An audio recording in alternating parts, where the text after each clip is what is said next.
So here we are, right? Optima Ultimate Street Car 2024. Came off of a win at Sebring in the K-Tech Camaro, now at Laguna Seca. Just such a legendary racetrack. I'm Tom Adjutant. This is a 1964 Acadian Invader.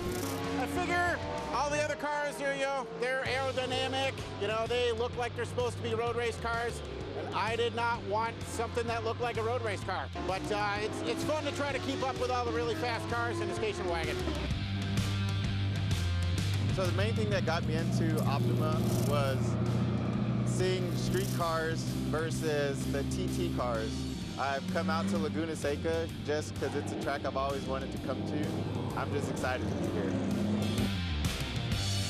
Here chasing down Matt Ramirez, right? Ramirez has got me by 1 point. We also got the last year's defending champion at SEMA, John Faulkner. We got a great battle in the GT class here at Laguna Seca. Something like 30 cars.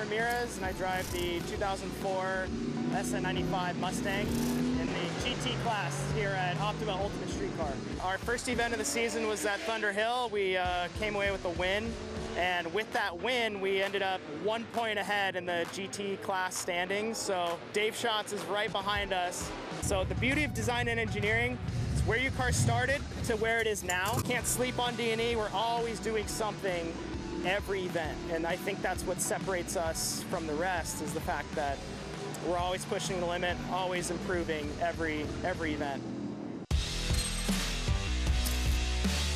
Yeah, so we got specific categories that we judge each one of these street cars off of. Basically, we have a baseline, which is stock, and so we're judging to see what have they done to the car to make it the ultimate street car. It's an awesome job. Once a regular-ass 04 Mustang has now been transformed by my dad and I into a highly detailed GT-winning ultimate street car. Now, 4-valve, engine-swapped, stroker, aluminum block, fully forged, supercharged V8, 820 horsepower, 700 foot-pounds of torque. To just name a few mods, is truly one of the baddest engines on the planet.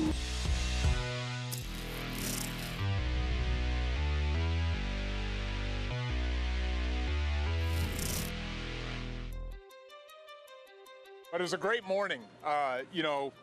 Sunny for us. Well, it's not sunny, but dry. It was dry. For the first two groups. Sorry to GTV, GTT. Yeah, they got the short end of the stick. They were in the pouring rain. Yep. So we did appreciate that. And Matt and I, huge rivalry. We figured we'd put our cars backwards for the rest of the class, okay? So we just want GT. This is the view they see, especially East Coast Optima, where you guys out. Coast, yeah, we'll see you at Road America. Tomorrow should be a fantastic day. Don't count August out either. He's blazing fast, has these two guys run the 6th Gen Camaros, which is arguably the best track weapon you could buy Especially today. when it's been built by K-Tech. I'm just saying, Absolutely. Thank you, K-Tech. But my dad and I, on the other hand, do a heck of a job. have a little bit more of a duller knife, I would say, but we've sharpened the hell out of that thing. Yeah, you have. So it's great to be back at such an iconic track and having fun with friends, man, and just want no issues. We just want to, have to change clothes or something. Yeah, That's about it. should be dry. We can't ask for anything more tomorrow, so fingers crossed it stays dry. And we want to keep the Teslas behind us. Yes, See ya. That's the goal.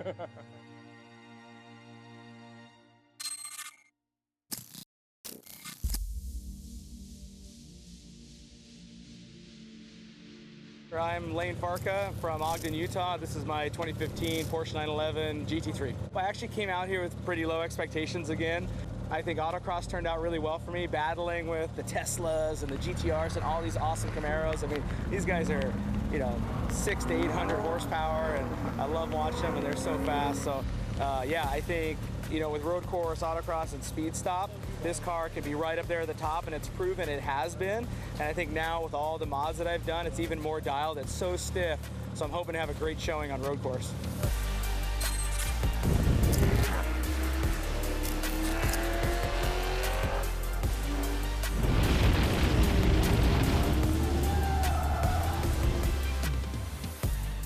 my 2000 Ford Ranger. It's actually the first vehicle that I ever had. Drove it all through high school and through college, and then knew I wanted to build it into something. I refused to make it not be a truck, so it will always be a functional truck. Like I said, it's a very new build, and just got flat shift working yesterday, and went to go downshift right before the corkscrew, and the shifter just went into the passenger floorboard. So yeah, snapped off right here at the thread. I wound up grinding it down so I could get through the peak performance event, so I was using this little nub to shift.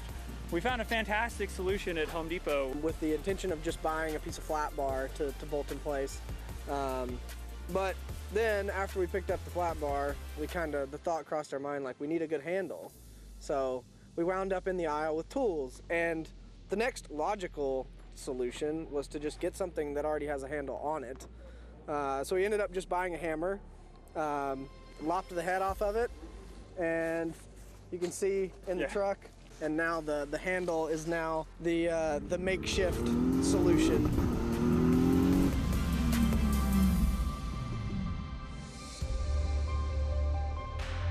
And road course first session had one of those surprises that you get. Optima brings challenges to a car that you don't see it. Drove it over to the grid, everything was fine, and then when they called 5 minutes and I went to fire the car up, dead. No idea why, but I missed the session. They were gracious enough to get it started. Eric Heller helped me jump it. We got it started and went out the second session. It was a blast. Road course was wild. Wet, all over the place, but still pretty fast.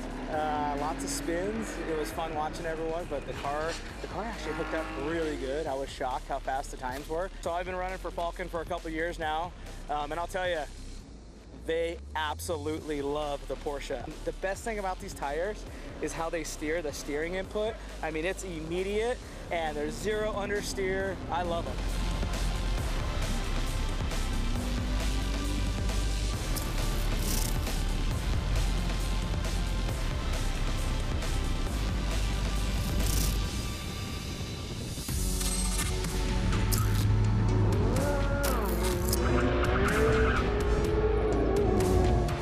Speed stop, first overall for GT class, just about actually about 30 thousandths ahead of Matt Ramirez. It's a little Ford versus Chevy battle.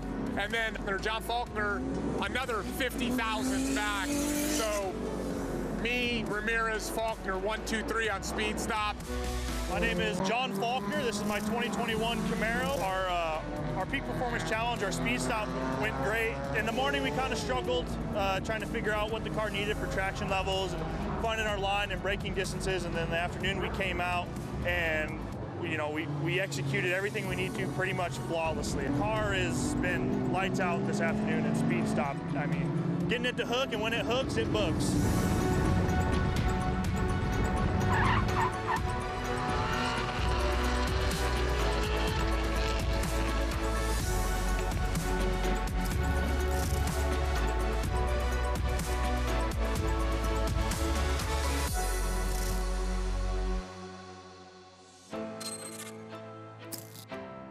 And your winner, with 491 out of a possible 500 points, car number 71, the 2022 Chevy Camaro of Super Dave Schatz. Ladies and gentlemen, there it is. This is your Viking Shocks GT class winners. I mean, hey, we're at the iconic Laguna Seca for Optima Ultimate Street Cars. Third event, Dave Schatz, Johnny Faulkner, Matt Ramirez, GT class. 1, 2, 3. Just keep it that way, hopefully, boys. For now. But it was a battle all weekend long. I mean, John Faulkner, fastest on speed stop in the afternoon. He really set the tone in his Camaro.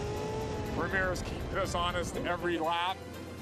I held down road course. Yep, and autocross, you held it down. Okay, and I had the rod times on speed stop. You did have the rod times on speed stop. Those pesky cones come out of nowhere, man. But Johnny and I, we haven't let Matt know this yet, but we're going to say it live on camera. There's always a third rung on the podium for a Mustang. Always. Camaros will always swap 1 and 2. That's right. But we'll leave a spot open for the Mustangs. Okay. Just feel the fire, boys. Just feel the fire.